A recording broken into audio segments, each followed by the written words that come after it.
Hello, David Zaritsky for the Bond Experience. Welcome back. What a show we have for you today. And we're going to get right down to it because we're back to literary Bond. And what a perfect day to do this when we are airing this. It is the birthday of none other than the man himself, the one that built the foundation of everything that we gravitate to, Ian Fleming. But I have another author. Yes, I have another author because obviously Ian Fleming couldn't be with us. I don't know if you know. And this gentleman wrote a book that I would dare say most of us have in one form or another. He is the author of Some Kind of Hero, and he is none other than my good friend, Ajay Chowdhury. Welcome to the show. Happy birthday, Ian, and happy Bond Day, David. Good to see you again. And yes, we're celebrating all that's great with the literary James Bond, which you've done a wonderful job of. I think timing, as you said, couldn't be more perfect. You've just done The Man with the Golden Gun, a fantastic overview. And on this date, on the 26th and in the end of May, we've got the release of the new James Bond novel, the sequel, if you like, to The Man with the Golden Gun, with A Mind to Kill by the wonderful Anthony Horowitz, his third and seemingly final James Bond book. And it's all things Fleming and literary Bond today. It's going to be exciting, and we want to unravel this like the gift and the present. Since it is Ian Fleming's birthday, we're going to slowly undo the bow, and we've got to talk about the man himself, Fleming, because, for example, you went to an event where there were heirs, if you will, to the Fleming throne. But talk to us a little bit about Fleming and maybe even some of the wonderful family members he's left behind. Well, Ian Fleming passed away, of course, on the 12th of October, 1964. He was married to Anne, infamously, and he had a son, Caspar, who unfortunately died tragically early in 1975. So Ian Fleming has no direct heirs left, but the heirs to the Fleming estate that we know of are the children of his three other brothers, or actually two other brothers, because his youngest brother, Michael, died during World War II, and his oldest brother Peter Fleming, or himself an author, Robert Peter Fleming, actually to give his name, had three children: Nicole Fleming, the son, and Kate and Lucy Fleming. Kate Williams now and Lucy Grimond. And Lucy and Kate are the sort of heirs on Peter Fleming's side, Fleming's older brother, and they've been stalwarts and been part of the literary Bond scene since forever. And then Fleming's younger brother Richard had many children, of whom Fergus Fleming, an author himself, and the most famously we know as the editor of Ian Fleming's Letters, the man with the golden typewriter. Yes. And these are the Fleming heirs that sort of run the show. And Lucy Williams's sons, Robert and Diggory Laycock, are also part of the family. And there's lots of other assorted people associated with the Fleming family. Ian Fleming's family was illustrious and famous and very wealthy, but not because of James Bond. Ian Fleming's grandfather was a merchant banker, Robert, who came from Scotland, from Dundee, and invested in the United States and the railroads and became very rich very quickly, and spawned this huge family dynasty that was located from Scotland and went to Oxford. And so the Flemings now are direct descendants of Robert Fleming, of whom Ian was his grandson, and they have their own independent sort of dynasty, if you like. They're based in Scotland in a place called Blackmount.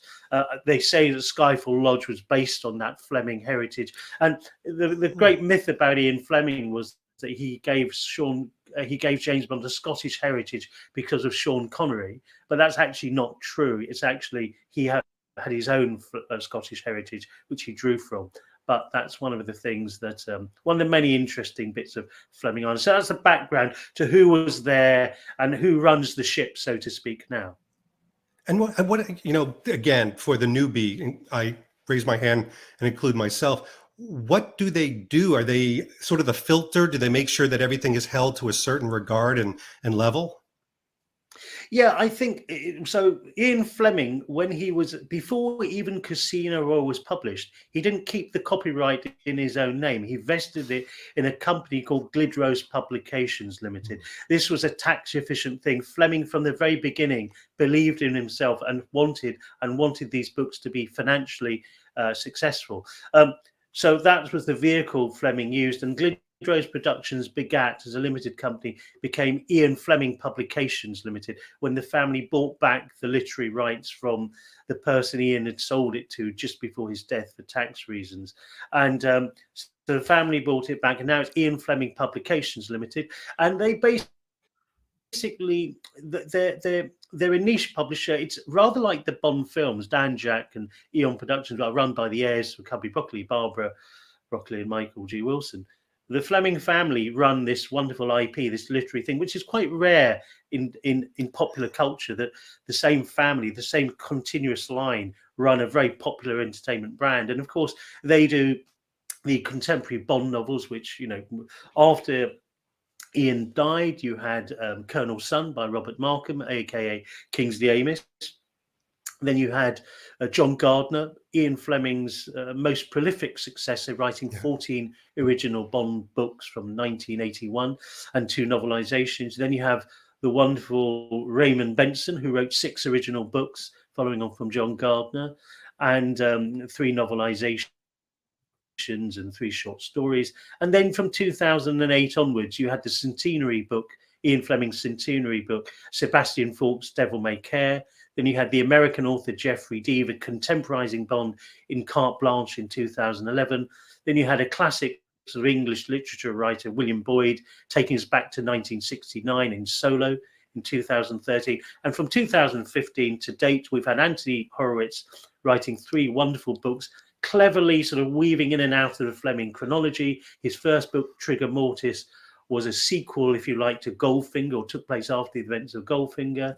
And Forever and a Day, which came out in 2018, was a prequel to Casino Royale. And this book, With a Mind to Kill, takes place just after The Man with the Golden Gun, Ian Fleming's last published James Bond novel. So that sort of brings us right up to date. It's amazing too, because the one resonating word that I have in my mind that you brought up is family. I mean, you know, you've got the Broccoli family, you've got Fleming, but now you have these families of authors. And I think, you know, you've known Anthony Horowitz, obviously, as a fellow author, but there was something where he said, you know, once you write, or somebody even told him, once you write a James Bond book, you are indoctrinated. You're part of the family. Is that right? I think so. I mean, so we went to a book launch for this book at Langan's Brasserie, which is in Mayfair, a lovely little, it had been closed actually. It was opened and once opened by Michael Caine.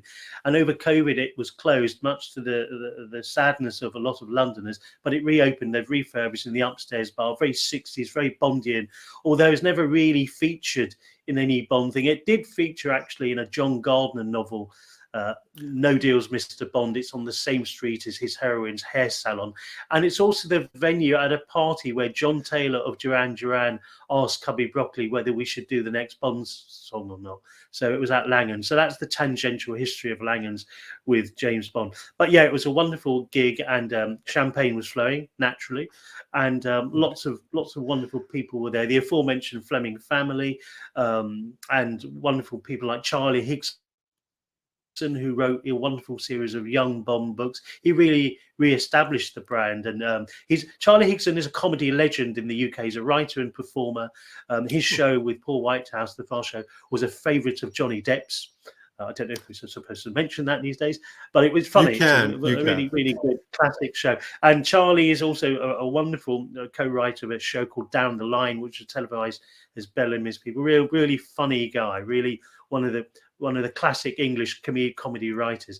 He was Andrew Lycett, who's Ian Fleming's most recent and best biographer. He wrote a book in 1995, which just came out last year again, basically called Ian Fleming, the Man Who Created Bond. He basically went back. There was Fleming's original biographer in 1966, a colleague of Fleming's called John Pearson, who passed away recently, alas.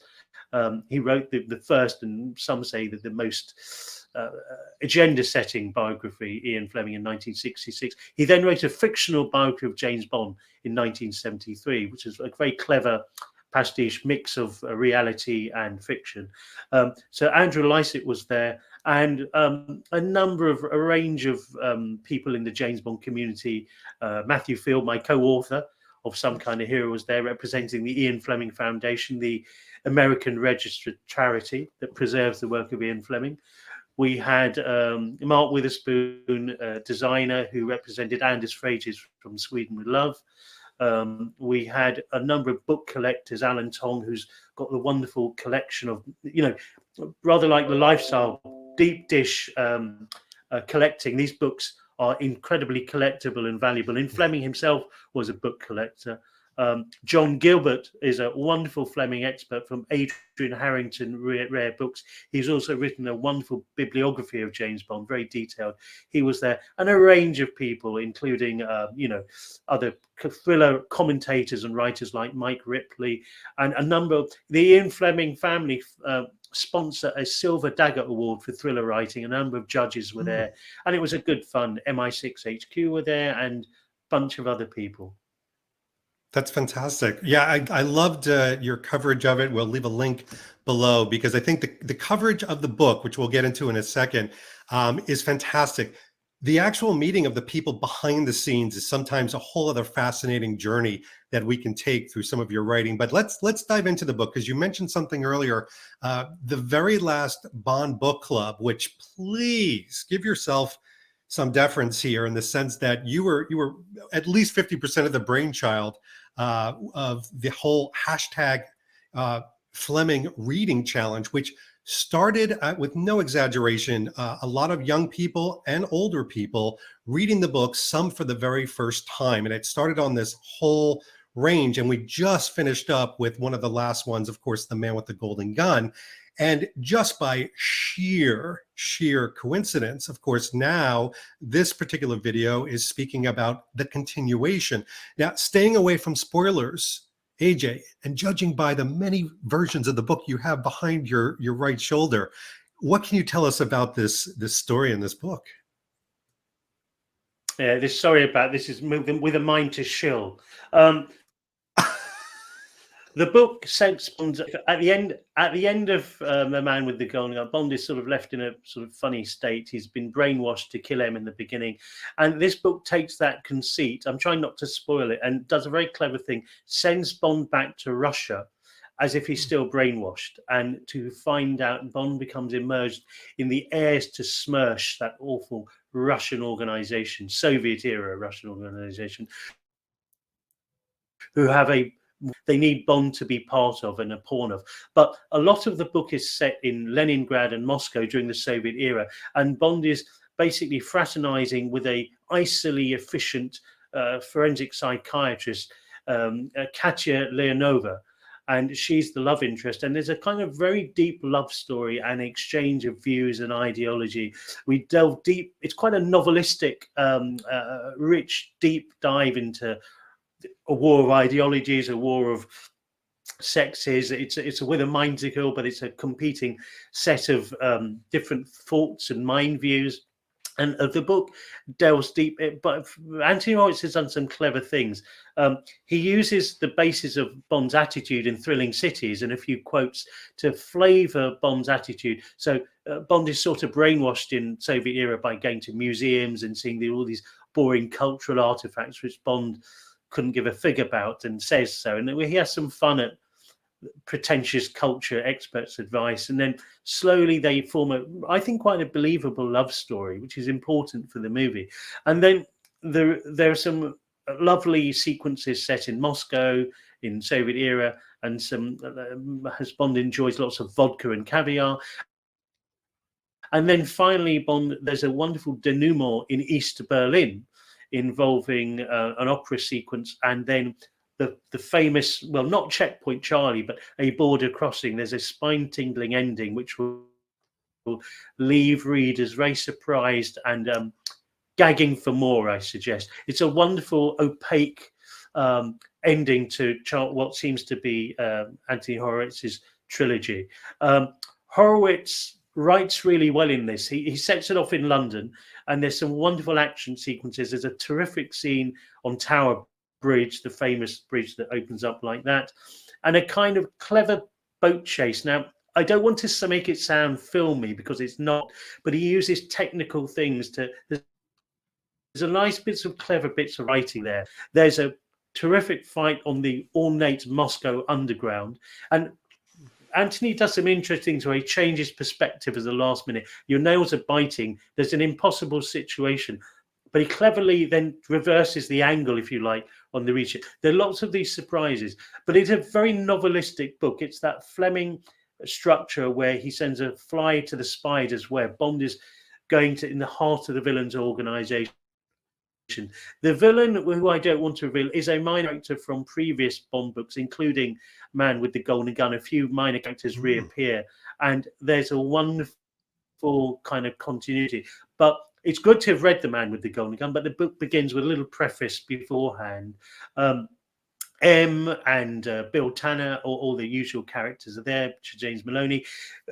Horowitz takes minor footnotes from Golden Gun and extrapolates him to real life characters. He's at the back of his book, he's gone great into mind control. This could be like Bond meets the Manchurian Candidate, so to speak. So it's a very dense, rich book. I think the writing is very in places experimentally of Bond's mind, an exploration of that.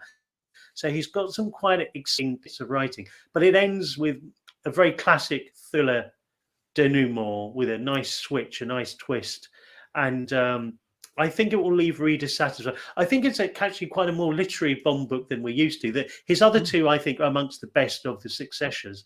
But this one, I think he's found something in himself to write. And of course, it's unfortunately slightly topical with the Soviets or the Russians sort of being the world villains again. Fleming himself actually grew to like the Russians, spent time there, spoke Russian.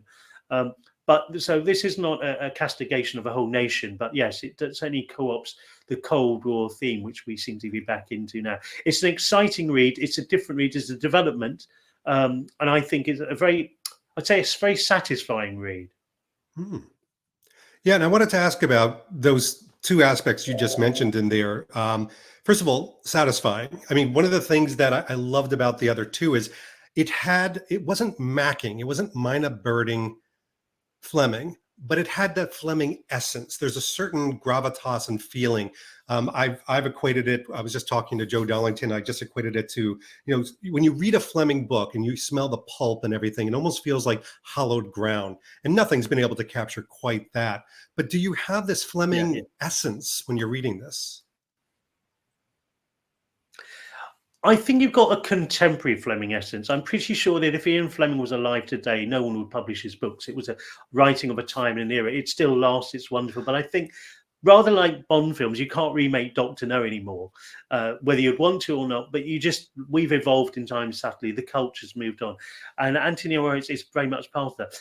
Let's have a little bit of a biographical detail of Anthony. Anthony is sort of publicly educated, went to a prep school near Harrow, where I live, called Orley Farm, which he hated.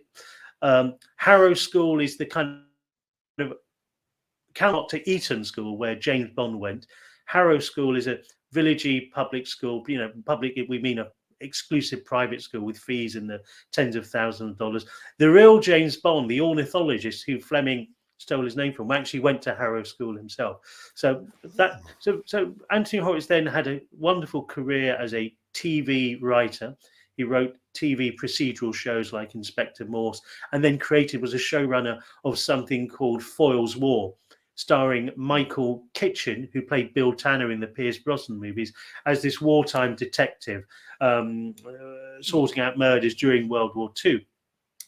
Famously, our friend Jeremy Duns noted that there's an episode of Foyle's War, 50 Ships, in season 2, which is Horowitz co-ops the short story of Quantum of Solace, Ian Fleming's short story set in For Your Eyes Only, about that. So Anthony Horowitz was always a deep Bond fan. He talked about his ambition to write Bond books. Of course, Horowitz came to worldwide publishing fame with his Storm Rider, his Alex Rider kid spy books, which I think there's a new TV show based on them. And those are hugely successful and popular, kind of contemporary young Bond. I'm pretty sure they were influenced on Charlie Higson's young Bond, although the young Bond he did was period and very authentic.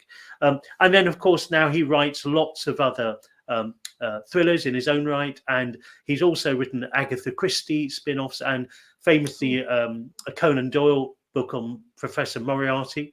A very good book, a very good pastiche. Ironically, John Gardner, the continuation author before, also wrote a Moriarty standalone Hmm. novel. At the party, Simon Gardner, John's son, was there. He's a lovely chap as well.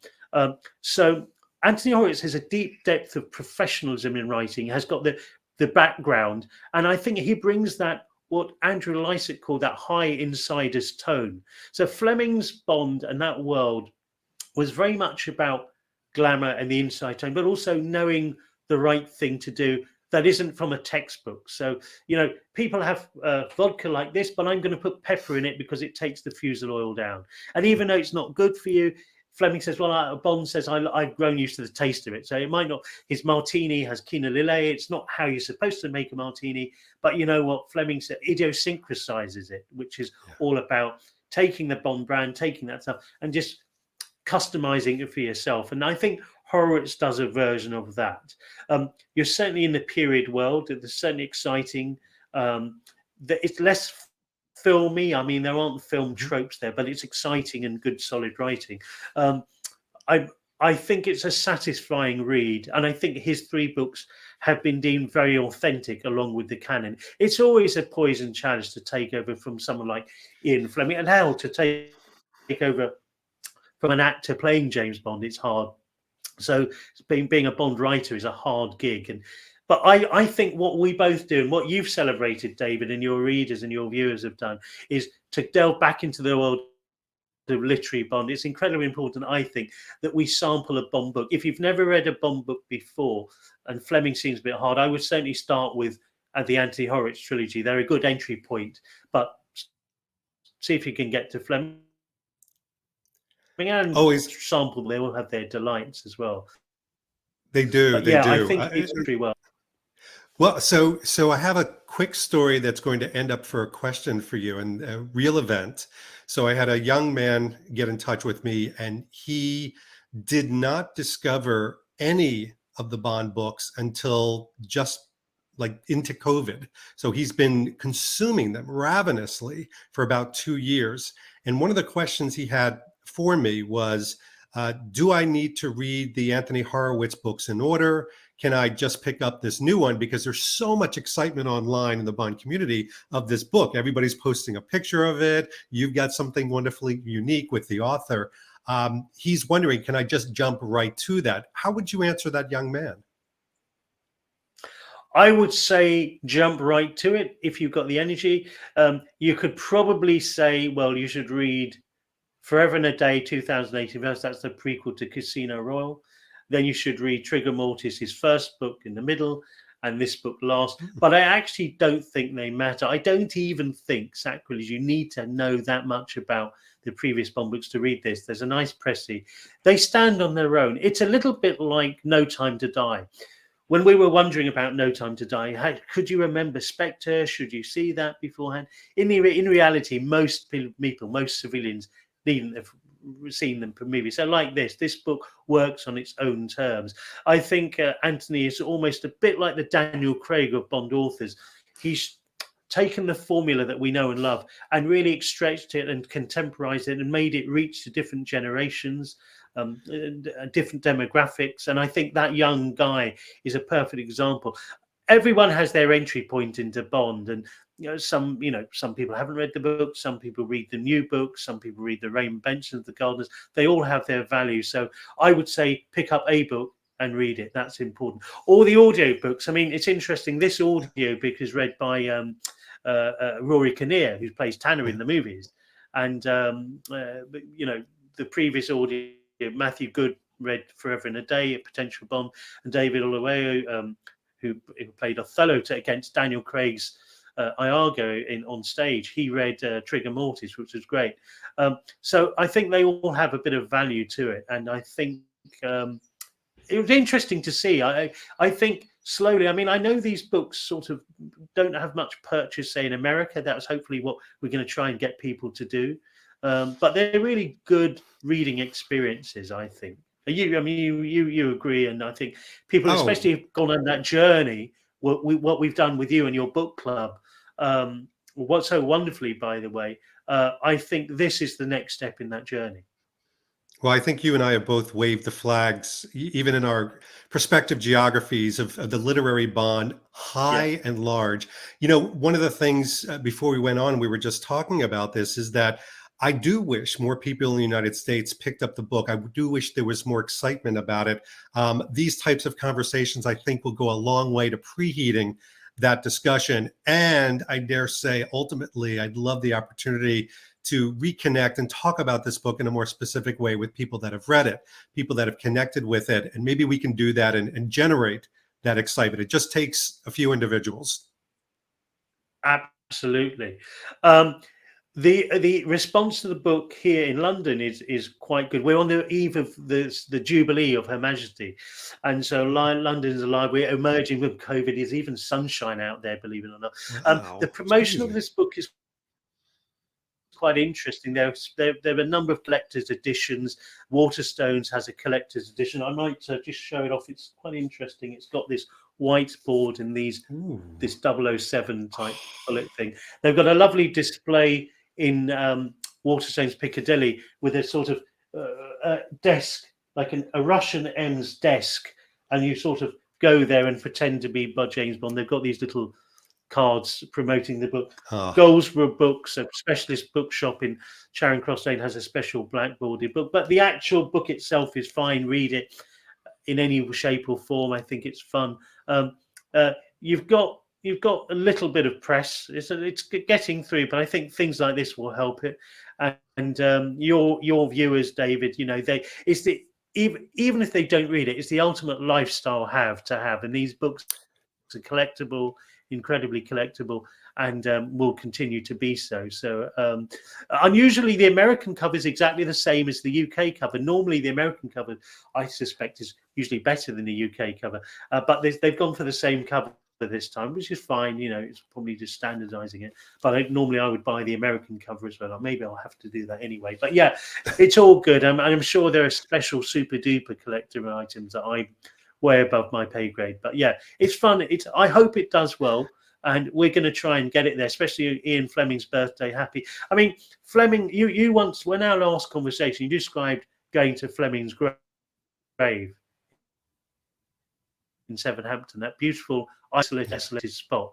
And we both are moved by the fact that he created all of this, and what you do is amazing, and testimony to this in these books, testimony to what's happening with James Bond. And in the 60th cinematic year, we're celebrating Bond at the cinema and Bond brands. And of course, next year in 2023 will the 70th anniversary of the literary Bond being there. But certainly this book will prolong it. And you've got a glimpse of the future. You've got the Kim Sherwood book, Double or Nothing, which is the new sort of iteration of contemporary Bond, and 3 008s in 007 is missing. And I think that's something exciting. And you've Sherwood, who's the grand of George Baker, who played Sir Hilary Bray. And I think that's an exciting forward movement in the Bond literary brand. absolutely. And, you know, something that the future looks bright in the world of James Bond literature. Yeah. And Ajay, thank you for, again, keeping not only the British end up, but the literature end up, so to speak. For those that need to be in the know, down below, we're going to have links to the book so you can get your own, whether it's Audible, auditory, the old-fashioned pulp and cracking open that spine, which is something very satisfactory about that. But go check it out. And Ajay, thank you so much for coming on. You're always welcome. You know that. Thank you, David, and wonderful, the Bond experience, keeping the Bond end up and the literary end up, and more power to your elbow, sir. Thank you. Thank you. And of course, this has been David Zaritsky for the Bond Experience, and we'll see you all soon. Take care. Thanks for watching this episode. If you want to be up on the latest from the Bond Experience, just click on this subscribe and subscribe to our channel. You're going to get all the latest and greatest information, plus some exclusive content. And by the way, speaking of content, here's something especially for you, just because we know you. Talk to you soon.